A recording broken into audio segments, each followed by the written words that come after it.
എല്ലാവർക്കും നമ്മുടെ പുതിയൊരു വീഡിയോയിലേക്ക് സ്വാഗതം. അപ്പോൾ എന്തൊക്കെയുണ്ട് വിശേഷങ്ങൾ? എല്ലാവരും സുഖമായിട്ടിരിക്കുന്നെന്ന് വിശ്വസിക്കുന്നു.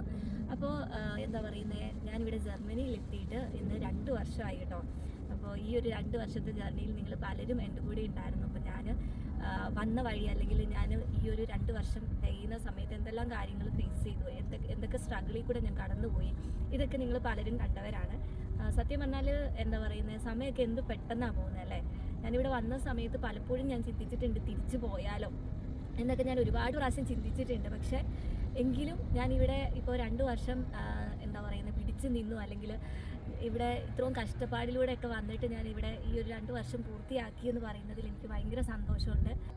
അപ്പോൾ ഞാൻ വന്നതിൽ നിന്ന് ഒരുപാട് മാറ്റങ്ങൾ ഉണ്ടായിട്ടുണ്ട് കേട്ടോ. അപ്പോൾ എൻ്റെ ബിഹേവിയറിലായാലും അല്ലെങ്കിൽ എൻ്റെ ചുറ്റുപാടായാലും ഒക്കെ ഒരുപാട് വ്യത്യാസം വന്നിട്ടുണ്ട്. അപ്പോൾ ഞാൻ വിചാരിച്ചെന്നാൽ പിന്നെ അതിനെക്കുറിച്ചൊക്കെ ഒരു വീഡിയോ ചെയ്യാം, അല്ലെങ്കിൽ കുറച്ച് സ്ഥിരമായി ജർമ്മനിയെക്കുറിച്ച് ചോദിക്കുന്ന കുറച്ച് ക്വസ്റ്റ്യൻസ് ഉണ്ടല്ലോ, അപ്പോൾ അതിൻ്റെയൊക്കെ ഒരു ആൻസർ ഈ വീഡിയോയിലൂടെ തരാമെന്ന് വിചാരിച്ചു. അപ്പോൾ ഞാൻ കുറച്ച് ക്വസ്റ്റ്യൻസൊക്കെ സെലക്ട് ചെയ്ത് വെച്ചിട്ടുണ്ട് കേട്ടോ, സ്ഥിരമായി എന്നോട് ചോദിക്കുന്ന കുറച്ച് ക്വസ്റ്റ്യൻസ്.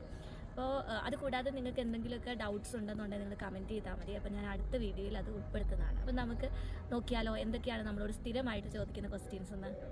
ഹോസ്പിറ്റലിലെ ജോലി സ്ട്രെസ്സാണോ എന്നുള്ളതാണ് ആദ്യത്തെ ഒരു ക്വസ്റ്റ്യൻ എന്ന് പറയുന്നത്. അപ്പോൾ എനിക്ക് പേഴ്സണലി തോന്നിയത് കുറച്ച് സ്ട്രെസ്ഫുൾ ആയിട്ടാണ് എനിക്ക് തോന്നിയത്. ഞാൻ ട്രെയിനി ആയിട്ടിരുന്ന സമയത്ത് എനിക്ക് അങ്ങനെ ഒരു ഫീൽ അത്രയും ഉണ്ടായിരുന്നില്ല. പക്ഷേ ഞാനൊരു ലൈസൻസ്ഡ് രജിസ്റ്റേർഡ് നേഴ്സ് ആയതിനു ശേഷം ഭയങ്കരമായ എന്താ പറയുന്നത് കൂടുതൽ റെസ്പോൺസിബിലിറ്റീസ് നമ്മുടെ തലയിലോട്ട് വന്നപ്പോൾ നമുക്ക് കുറച്ച് സ്ട്രെസ്ഫുൾ ആയിട്ട് തോന്നി. അതിൻ്റെ കൂടെ നമ്മുടെ ഭാഷയും ഇമ്പ്രൂവ് ആയിട്ടില്ലായിരുന്നല്ലോ. നമ്മുടെ ഭാഷ പതുക്കെ ഇമ്പ്രൂവ് ആയി വരത്തതേ ഉള്ളൂ. അപ്പോൾ അതിൻ്റെ ഒരു ബുദ്ധിമുട്ട് എനിക്കുണ്ടായിരുന്നു. പിന്നെ ഇപ്പം എന്ന് പറഞ്ഞു കഴിഞ്ഞാൽ നമ്മൾ എന്താ പറയുന്നത്, ഒരു രജിസ്റ്റേർഡ് നേഴ്സ് ആയതുകൊണ്ട് തന്നെ നമുക്ക് ട്രെയിനി ആയിട്ട് നടക്കുന്ന പോലെ നമുക്ക് സിമ്പിളായിട്ട് നടക്കാൻ പറ്റില്ല. നമുക്ക് റെസ്പോൺസിബിലിറ്റീസ് കൂടുതലാണ്. അപ്പം എന്നെ സംബന്ധിച്ച് എനിക്ക് അത് സ്ട്രെസ്ഡ് ആയിട്ട് തന്നെയാണ് തോന്നിയത്. പിന്നെ അടുത്തൊരു ക്വസ്റ്റ്യൻ എന്ന് പറഞ്ഞു കഴിഞ്ഞാൽ, നമ്മൾ ഹോസ്പിറ്റലാണോ അല്ലെങ്കിൽ ഓൾഡ് ഏജ് ഹോം ആണോ നല്ലതെന്നുള്ളതാണ് അടുത്ത് വരുന്ന ക്വസ്റ്റ്യന്. അതായത് നമ്മളിങ്ങോട്ട് വരാൻ നിൽക്കുന്ന സമയത്ത് ഒരുപാട് ഇപ്പം നമ്മളൊരു ഏജൻറ്റിനെ സമീപിക്കുന്ന സമയത്തായാലും ഒരുപാട് പേര് പറയുന്നതെന്ന് വെച്ച് കഴിഞ്ഞാൽ, ഫസ്റ്റ് വരുമ്പോൾ ഓൾഡ് ഏജ് ഹോം ആണ് നല്ലത്, ഹോസ്പിറ്റൽ കുറച്ചും കൂടെ സ്ട്രെസ്ഫുള്ളാണ്, ഭാഷ അറിയാതെ ഹോസ്പിറ്റലിൽ കയറിയാൽ ഭയങ്കര ബുദ്ധിമുട്ടാണെന്നൊക്കെയാണ് പറയുന്നത്.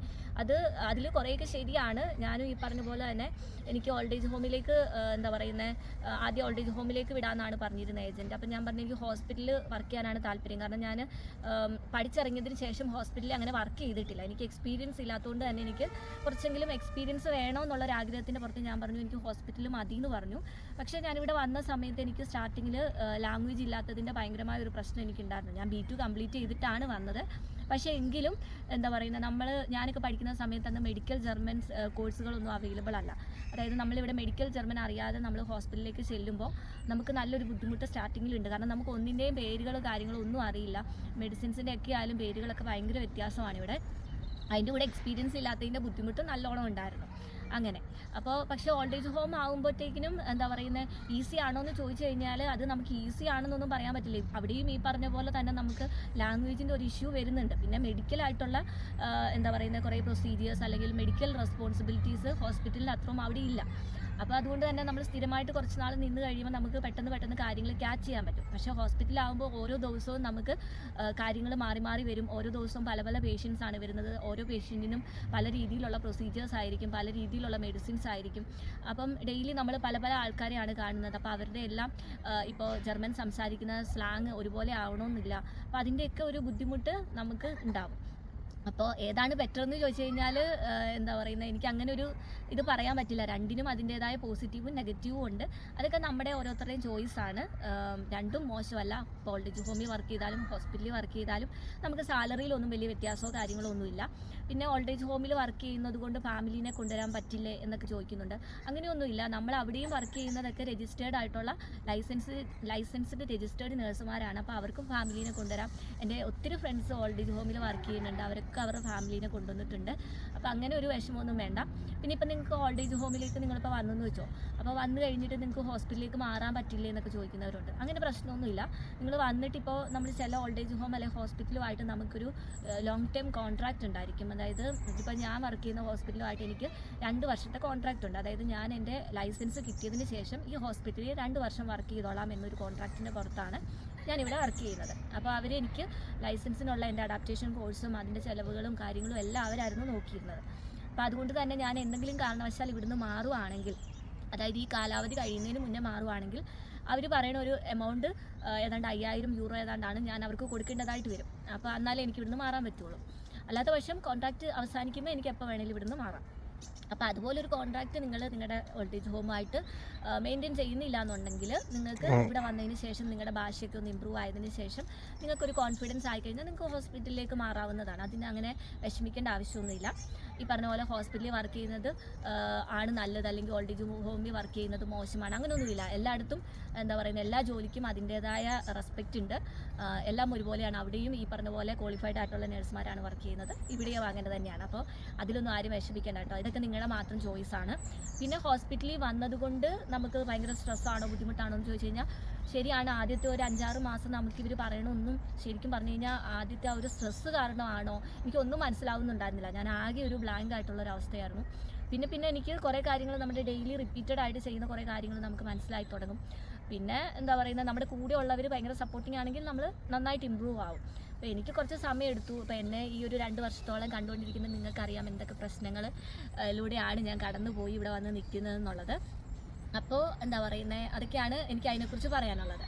അപ്പോൾ അടുത്ത നമ്മുടെ ക്വസ്റ്റ്യൻ എന്താണെന്ന് വെച്ച് കഴിഞ്ഞാൽ, നമ്മുടെ കൂടെ വർക്ക് ചെയ്യുന്ന കൊളീഗ്സൊക്കെ നല്ല ഫ്രണ്ട്ലി ആണോ, നമ്മളെ നന്നായി സപ്പോർട്ട് ചെയ്യുമോ, അതുപോലെ തന്നെ നമുക്ക് ജർമ്മനി സെറ്റിലാക്കാനായിട്ട് നല്ലൊരു രാജ്യമാണോ. പിന്നെ എന്നോട് ഏറ്റവും കൂടുതൽ ചോദിക്കുന്നതെന്ന് വെച്ച് കഴിഞ്ഞാൽ, ചേച്ചിക്ക് ജർമ്മനി ഇഷ്ടപ്പെട്ടോ എന്നുള്ളൊരു ക്വസ്റ്റ്യനാണ് കേട്ടോ. അപ്പോൾ ഇത്രയും ക്വസ്റ്റ്യൻ ആൻസറാണ് അടുത്ത് നമ്മൾ നോക്കാൻ പോകുന്നത്. അപ്പോൾ എന്താ പറയുന്നത്, ഫസ്റ്റ് തന്നെ കൊളീഗ്സൊക്കെ നല്ല ഫ്രണ്ട്ലി ആണോ അല്ലെങ്കിൽ നല്ല സപ്പോർട്ടിങ് ആണോ എന്ന് ചോദിച്ചു കഴിഞ്ഞാൽ, അത് ശരിക്കും പറഞ്ഞാൽ നമ്മുടെ ലക്കെന്ന് മാത്രമേ നമുക്ക് പറയാൻ പറ്റുള്ളൂ. കാരണം ഞാൻ ആദ്യത്തെ കുറച്ച് നാൾ വർക്ക് ചെയ്തിരുന്ന വേറെ ഒരു വാർഡിലായിരുന്നു. അപ്പോൾ ആ സമയത്ത് എനിക്ക് എൻ്റെ കൂടെ ഉണ്ടായിരുന്ന കൊളീഗ്സൊന്നും ഒട്ടും തന്നെ ഫ്രണ്ട്ലി ആയിരുന്നില്ല. നന്നായി എനിക്ക് എന്താ പറയുന്നത്, നമ്മുടെ മോബിങ്ങും അതുപോലെ ആണെങ്കിൽ എനിക്ക് റാസിസമായിട്ട് ഫീൽ ചെയ്തിട്ടില്ല. പക്ഷേ എനിക്കറിയില്ല ഇനി അതുകൊണ്ടാണോ, എന്നെ ഇഷ്ടപ്പെടാഞ്ഞിട്ടാണോ എന്താണെന്ന് അറിയില്ല. എനിക്ക് ഒട്ടും കംഫർട്ടബിൾ ആയിട്ടുള്ളൊരു സോണിലായിരുന്നില്ല ഞാൻ ആ സമയത്ത്. ഞാൻ എന്താ പറയുന്നത്, എനിക്ക് ഇന്ന് ഭയങ്കര സങ്കടവും വിഷമവും ഒക്കെ ആയിരുന്നു. അപ്പോൾ അത് കഴിഞ്ഞിട്ട് പിന്നെ ഞാൻ വേറെ ഒരു വാർഡിലേക്ക് ഞാൻ മാറി. ആ സമയത്ത് എനിക്ക് അവിടെയുള്ള കൊളീഗ്സൊക്കെ നല്ല ഫ്രണ്ട്ലി ആയിരുന്നു, നല്ല സപ്പോർട്ടിങ് ആയിരുന്നു. അപ്പോൾ അതൊക്കെ നമ്മുടെ ഒരു ലക്കെന്ന് മാത്രമേ നമുക്ക് പറയാൻ പറ്റുള്ളൂ. ഇവിടെയുള്ള എല്ലാവരും ഭയങ്കര ഫ്രണ്ട്ലി ആണ്, അല്ലെങ്കിൽ എല്ലാവരും നമ്മളെ സപ്പോർട്ട് ചെയ്യും എന്നുള്ളൊരു മെൻറ്റാലിറ്റി ഒന്നും വെക്കണ്ട. അത് ചിലപ്പം ചിലർക്ക് എന്താ പറയുന്നത്, നമ്മൾ പറയുന്നത് കേട്ടിട്ടില്ലേ, ചിലർക്ക് ശരിയാവും ചിലർക്ക് ശരിയാവത്തില്ല. അപ്പോൾ നിങ്ങളുടെ ഒരു ലക്ക് പോലെ ഇരിക്കും. ചിലപ്പോൾ നിങ്ങൾക്ക് കിട്ടുന്നത് നല്ല ഫ്രണ്ട്ലി ആയിട്ടുള്ള ഒരു അറ്റ്മോസ്ഫിയർ ആയിരിക്കും, നല്ല കൊളീഗ്സ് ആയിരിക്കും. അങ്ങനെ കിട്ടട്ടെ എല്ലാവർക്കും എന്നാണ് ഞാനും പ്രാർത്ഥിക്കുന്നത്. അപ്പോൾ അങ്ങനെയാണെന്നുണ്ടെങ്കിൽ നമുക്ക് നന്നായിട്ട് അവർ സപ്പോർട്ട് ചെയ്യും, നമ്മുടെ ലാംഗ്വേജ് നന്നായി ഇമ്പ്രൂവ് ആവും, നമുക്ക് പെട്ടെന്ന് കാര്യങ്ങൾ പഠിക്കാൻ പറ്റും. പക്ഷേ അതല്ലാത്ത പക്ഷം നമ്മളിവിടെ പിടിച്ച് നിന്നല്ലേ ഒക്കുള്ളൂ. അപ്പോൾ ഇവിടെ എത്തിക്കഴിഞ്ഞ് കഴിഞ്ഞാൽ ഇവിടെ പിടിച്ചു നിൽക്കുക എന്നുള്ളത് നമ്മുടെ മാത്രം ഉത്തരവാദിത്തമാണ്. അപ്പം എപ്പോഴും നമ്മളെ സപ്പോർട്ട് ചെയ്യാനായിട്ടോ അല്ലെങ്കിൽ എന്താ പറയുന്നത് നമ്മളെ ഹെൽപ്പ് ചെയ്യാനായിട്ടോ ആൾക്കാരുണ്ടായി എന്ന് വരില്ല.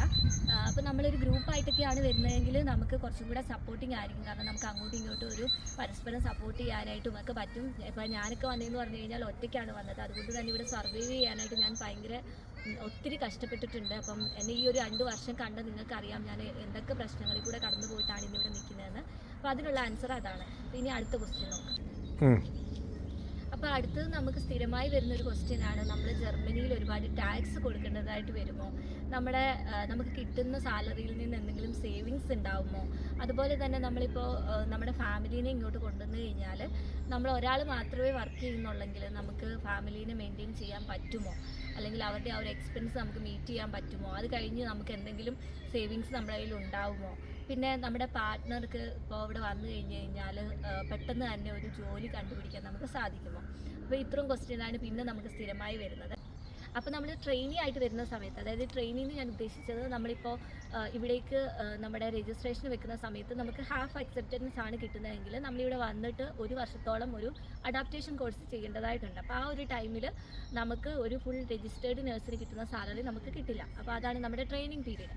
അപ്പോൾ ആ ഒരു സമയത്ത് നമുക്ക് കിട്ടുക എന്ന് വെച്ച് കഴിഞ്ഞാൽ, ഇപ്പോൾ ഞാൻ വന്ന സമയത്ത് എനിക്ക് കിട്ടിക്കൊണ്ടിരുന്നത് എൻ്റെ കയ്യിൽ, അതായത് എല്ലാം ടാക്സും കാര്യങ്ങളും ഒക്കെ പോയി, അതുപോലെ തന്നെ എനിക്ക് ഹോസ്പിറ്റലായിരുന്നു അക്കോമഡേഷൻ തന്നിരുന്നത്. അപ്പോൾ ആ ഒരു അക്കോമഡേഷൻ്റെയും ചിലവും കൂടെ എടുത്തതിന് ശേഷം എനിക്ക് ഏകദേശം ഒരു 1450 യൂറോയൊക്കെ ആയിരുന്നു ആദ്യം കിട്ടിക്കൊണ്ടിരുന്നത്. അത് കഴിഞ്ഞിട്ട് പിന്നെ കുറച്ചും കൂടെ സാലറി കൂടി, പിന്നെ ഒരു 1600 യൂറോയൊക്കെ എനിക്ക് കിട്ടിയ സമയമുണ്ട്, 650 യൂറോ അത്രയൊക്കെ കിട്ടുമായിരുന്നു. അതായത് എനിക്ക് പിന്നെ ടാക്സ് എല്ലാം കഴിഞ്ഞു, എൻ്റെ എന്താ പറയുന്നത് ഇവിടുത്തെ അക്കോമഡേഷൻ്റെ ചിലവുകളെല്ലാം കഴിഞ്ഞതിന് ശേഷമാണ് എനിക്കത് കിട്ടിയിരുന്നത്. അപ്പോൾ ആ സമയത്ത് എനിക്കൊരു ഇവിടെ ചിലവുകൾ ഒരു 500 യൂറോ മാറ്റി വെച്ചാൽ ഒരു 1000 യൂറോ ഒക്കെ എനിക്ക് നാട്ടിൽ അയക്കാനായിട്ട് പറ്റുമായിരുന്നു. അപ്പോൾ ഞാൻ ഒറ്റയ്ക്ക് ഉള്ളായിരുന്നുകൊണ്ട് എനിക്ക് ഒരുപാട് ചിലവൊന്നും ഇല്ലായിരുന്നു. ഈ 500 യൂറോയുടെ ചിലവൊന്നും നമുക്ക് വരാറില്ല. നമുക്ക് 100-200 യൂറോയുടെ ചിലവൊക്കെ ഉണ്ടായിരുന്നുള്ളൂ ആ സമയത്ത് ശരിക്കും പറഞ്ഞാൽ. അപ്പോൾ ഒരു 1200 യൂറോ 1300 യൂറോ ഒക്കെ നമുക്ക് നാട്ടിലേക്ക് അയക്കാൻ ആ സമയത്ത് പറ്റുമായിരുന്നു. പിന്നെ അതൊക്കെ ഡിപ്പെൻസ് ആണ് കേട്ടോ. ഇപ്പോൾ എനിക്ക് കിട്ടിയ പോലെ ഹോസ്പിറ്റൽ അക്കോമഡേഷൻ ആയിരിക്കണമെന്നില്ല നിങ്ങൾക്ക് കിട്ടുന്നത്. അല്ലെങ്കിൽ ഇപ്പോൾ എന്താ പറയുന്നത്, സിംഗിളായിട്ടുള്ളൊരു അപ്പാർട്ട്മെൻറ്റ് എടുക്കുന്ന ആൾക്കായാലും ഒരു 300 യൂറോ 400 യൂറോ അതിൽ കൂടുതലൊക്കെ നമ്മുടെ സ്ഥലങ്ങളെ അനുസരിച്ച് ഡിപ്പെൻഡ് ചെയ്ത് അക്കോമഡേഷൻ്റെ ഇത് ചാർജ് കൂടുന്ന സ്ഥലങ്ങളും ഉണ്ട്. അപ്പോൾ നമ്മൾ സിംഗിളായിട്ട് ഇപ്പോൾ ഒരു അക്കോമഡേഷൻ എടുത്ത് അല്ലെങ്കിൽ ഒരു അപ്പാർട്ട്മെൻറ്റ് എടുത്ത് നമ്മൾ താമസിക്കുവാണെങ്കിൽ നമുക്ക് റെൻ്റ് ഉണ്ട്, അതുപോലെ കറണ്ട് ബില്ലുണ്ട്, വൈഫൈ ഉണ്ട്, അങ്ങനെ കുറേ ചിലവുകൾ വരുന്നുണ്ട്. അപ്പോൾ അതൊക്കെ ഡിപ്പെൻസ് ആണ്. ഇപ്പോൾ ഞാൻ എൻ്റെ കാര്യം മാത്രമാണ് ഇപ്പോൾ പറഞ്ഞത്. അത് കഴിഞ്ഞതിന് ശേഷം ഞാനൊരു രജിസ്റ്റേർഡ് നേഴ്സായി കഴിയുമ്പോൾ എനിക്ക് എൻ്റെ കയ്യിൽ, ഞാനിപ്പോൾ ടാക്സിൻ്റെ എത്ര പോകുന്നു അതൊന്നും പറയുന്നില്ല, എൻ്റെ കയ്യിൽ ടാക്സ് കഴിഞ്ഞ് എത്ര കിട്ടും എന്നുള്ളത് മാത്രം ഞാൻ പറയുന്നത്. അപ്പോൾ ഞാൻ രജിസ്റ്റേർഡ് നേഴ്സായി കഴിഞ്ഞപ്പോഴും ഞാനൊരു ട്രെയിനി ആയിരുന്ന സമയത്തും ഞാൻ ടാക്സ് ക്ലാസ് 1-ലായിരുന്നു കേട്ടോ. അതായത് എൻ്റെ ഫാമിലി ഇവിടെ ഇല്ല. ഫാമിലി എപ്പോൾ ഇവിടെ എത്തുന്നു അപ്പോൾ മാത്രമേ എൻ്റെ ടാക്സ് ക്ലാസ് മാറുള്ളൂ. അപ്പോൾ ആ ഒരു സമയത്ത് എനിക്കാണെങ്കിൽ ഒരു 2500-ന് അതുപോലെ 2800 2900 ഒക്കെ കിട്ടിയ സമയമുണ്ട്. അതായത് മെയിനായിട്ടും ഞാൻ നൈറ്റ് ചെയ്യുന്നില്ല കേട്ടോ. എനിക്കിവിടെ നൈറ്റ് ഇല്ല എന്നല്ല, നൈറ്റ് ഉണ്ട്, പക്ഷെ ഞാൻ നൈറ്റ് ചെയ്യുന്നില്ലായിരുന്നു. അപ്പോൾ നൈറ്റ് ചെയ്ത് കഴിഞ്ഞാൽ നമുക്ക് കൂടുതൽ സാലറി കിട്ടും. അതുപോലെ തന്നെ നമ്മൾ ഓവർ ടൈം ഒക്കെ കയറുന്ന അനുസരിച്ച് സാലറിക്ക് വ്യത്യാസമുണ്ട്. അതുകൊണ്ടാണ് ഞാനൊരു എന്താ പറയുന്നത്, ഇത്ര തൊട്ട് ഇത്ര വരെയെന്ന് കണക്ക് പറഞ്ഞത്. അത് ഓരോ മാസവും നമുക്ക് വേരിയേഷൻ ഉണ്ടാവും. നൈറ്റൊക്കെ ചെയ്യുമ്പോൾ നമുക്കൊരു 3000 യൂറോ ഒക്കെ കയറി വരുന്നവരുണ്ട്. നൈറ്റൊക്കെ കൂടുതൽ ചെയ്യുന്നവർക്ക് സാലറി കൂടുതലാണ്. ഞാൻ നൈറ്റ് ചെയ്യാത്തതുകൊണ്ടാണ് എനിക്ക് അത്രയും കുറവ് വന്നത്. കാരണം ഞങ്ങളുടെ സ്റ്റാക്സുകളിൽ അല്ലെങ്കിൽ ഞാൻ നിൽക്കുന്ന വാർഡിൽ നൈറ്റ് മാത്രം ചെയ്യുന്ന ആൾക്കാർ കുറേ പേരുണ്ടായിരുന്നു. അപ്പോൾ അതുകൊണ്ട് ആ സമയത്ത് എന്നോട് നൈറ്റ് ചെയ്യാൻ അവർ പറഞ്ഞില്ല, ഞാനോട്ട് അങ്ങോട്ട് ആവശ്യപ്പെട്ടതുമില്ല. അതുകൊണ്ടാണ് എനിക്ക് ആ ഒരു റേഞ്ചിൽ കിട്ടുന്നത്. അപ്പോൾ ആ ഒരു സമയത്ത് ഈ പറഞ്ഞ പോലെ ഞാൻ റൂം എടുത്ത സമയത്ത് എനിക്ക് റൂമിൻ്റെ റെൻറ്റ് വരുന്നത് 700 യൂറോ ആയിരുന്നു. അപ്പോൾ ഞാൻ എൻ്റെ ഫാമിലീനെ കൂടെ കൊണ്ടുവരാൻ പാകത്തിനൊരു അപ്പാർട്ട്മെൻറ്റാണ് എടുത്തത്. അപ്പോൾ അതുകൊണ്ട് തന്നെ എനിക്ക് 700 യൂറോ ആയിരുന്നു അവിടെ റെൻറ്റ്.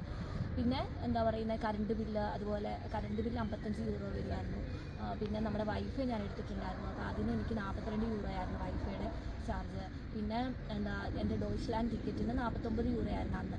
അപ്പോൾ ആ ഒരു എമൗണ്ടൊക്കെ കഴിഞ്ഞൊരു 800 അല്ല 850 യൂറോ ഒക്കെ എനിക്ക് അങ്ങനെയുള്ള എമൗണ്ടുകൾ തന്നെ വരുന്നുണ്ട്. പിന്നെ അത് കഴിഞ്ഞിട്ട് എനിക്ക് ഈ പറഞ്ഞ പോലെ ഫാമിലി ഇല്ലാത്തപ്പോൾ എനിക്ക് കൂടിപ്പോയ ഒരു 250-300 യൂറോയുടെ ഒക്കെ ചിലവേ വരുന്നുള്ളൂ. അപ്പോൾ അത് കഴിഞ്ഞതിന് ശേഷം ബാലൻസ് ഉള്ള എമൗണ്ട് എനിക്ക് നാട്ടിൽ അയക്കാൻ സാധിക്കുമായിരുന്നു. അപ്പോൾ ഫാമിലി വന്നതിന് ശേഷം നമുക്ക് എത്ര രൂപയാണ് കിട്ടുക എന്ന് വെച്ച് കഴിഞ്ഞാൽ, നമ്മൾ ടാക്സ് ക്ലാസ് ഒക്കെ ചേഞ്ച് ആയി കഴിയുമ്പോൾ, ഇപ്പോൾ ഞാൻ പറഞ്ഞില്ലേ ഫാമിലി വരുന്നതിന് മുന്നേ ടാക്സ് ക്ലാസ് 1-ലായിരുന്ന സമയത്ത് ഈ ഒരു ബിറ്റ്വീൻ സാലറിയാണ് ഞാൻ പറഞ്ഞത്. 2500-നും 2800 അല്ല 900-ന് ഇടയ്ക്ക്, അതായത് ചിലപ്പോൾ 2600 ആയിരിക്കും, ഏറ്റവും കൂടുതൽ 2600-700 ഒക്കെയാണ് കിട്ടിക്കൊണ്ടിരുന്നത്. അപ്പോൾ ടാക്സ് ക്ലാസ് 3-ലേക്ക് ഞാൻ ഫാമിലി വന്നു കഴിഞ്ഞപ്പോൾ ചേഞ്ച് ആയ സമയത്ത് എനിക്കൊരു 10-200 യൂറോയുടെ ഒക്കെ വ്യത്യാസം, അത്രേ ഉള്ളൂ, വലിയ ഡിഫറൻസ് ഒന്നുമില്ല. എനിക്ക് സ്ഥിരമായിട്ടൊരു നേരത്തെ 2600-700 ഒക്കെ ആണെന്നുണ്ടെങ്കിൽ ഈ സമയത്ത് എനിക്ക് 2900 അല്ല 950 3000 തികച്ച് കിട്ടിയ സമയങ്ങളും ഉണ്ട്. അപ്പോൾ അങ്ങനെ എനിക്കൊരു ഡിഫറൻസ് വന്നിട്ടുണ്ട്. ഫാമിലി വന്നപ്പോൾ ഒരു 10-200 യൂറോയുടെ ഡിഫറൻസ് വന്നു. അപ്പോൾ അത് വരണമെന്നുണ്ടെങ്കിൽ ഞാൻ ടാക്സ് ക്ലാസ് 3-ലും ഹസ്ബൻഡ് ടാക്സ് ക്ലാസ് 5-ലുമാണ്. അപ്പോൾ അതിന് ശേഷമാണ് എനിക്ക് ആ ഒരു ചെറിയ ഡിഫറൻസ് വന്നത്. അപ്പോൾ അത് കൂടാതെ എനിക്ക് കിൻഡർഗാർട്ടൻ ഒരു 500 യൂറോ എനിക്ക് കിട്ടുന്നുണ്ട്. അപ്പോൾ ഇത്രയാണ് എൻ്റെ ഒരു ഏണിങ്സ്. ഒരു 3500 യൂറോ എന്ന് പറയാം, നമുക്ക് ഒരു റൗണ്ട് പിടിച്ച് കഴിഞ്ഞാൽ 3500 യൂറോ. അപ്പോൾ അതിലെനിക്ക് ഈ ഫാമിലി വന്നു കഴിഞ്ഞിട്ടും ഈ പറഞ്ഞ പോലെ ഒരു 1000 യൂറോളം ചിലവ് എനിക്കുണ്ട്. കാരണം ഫാമിലി വന്നപ്പോൾ എൻ്റെ ഇപ്പോൾ ഡോയ്ച്ച്ലാൻഡ് ടിക്കറ്റ് മാത്രമാണ് കൂടുതലായത്. കാരണം എനിക്ക് കൂടാതെ ഹസ്ബൻഡിനും മോൾക്കും കൂടെ ഡോയ്ച്ച്ലാൻഡ് ടിക്കറ്റ് എടുക്കേണ്ട വന്നു. പിന്നെ അതിൻ്റെ 59 യൂറോ ആക്കിയപ്പോൾ അപ്പോൾ അതും കൂടെ കൂടുതലായി. അപ്പം ഒരു ഡോയ്ച്ച്ലാൻഡ് ടിക്കറ്റ് 3 പേരുടെ, വൈഫൈ, കറണ്ട് ബില്ല്, അതുപോലെ തന്നെ എന്താ പറയുന്നത് നമ്മുടെ അപ്പാർട്ട്മെൻറ്റിൻ്റെ റെൻറ്റ് എല്ലാം കൂടെ കൂട്ടി ഒരു 1000 യൂറോ തികച്ചാകുന്നില്ലെങ്കിലും ഒരു റൗണ്ട് പറഞ്ഞാൽ 1000 യൂറോ.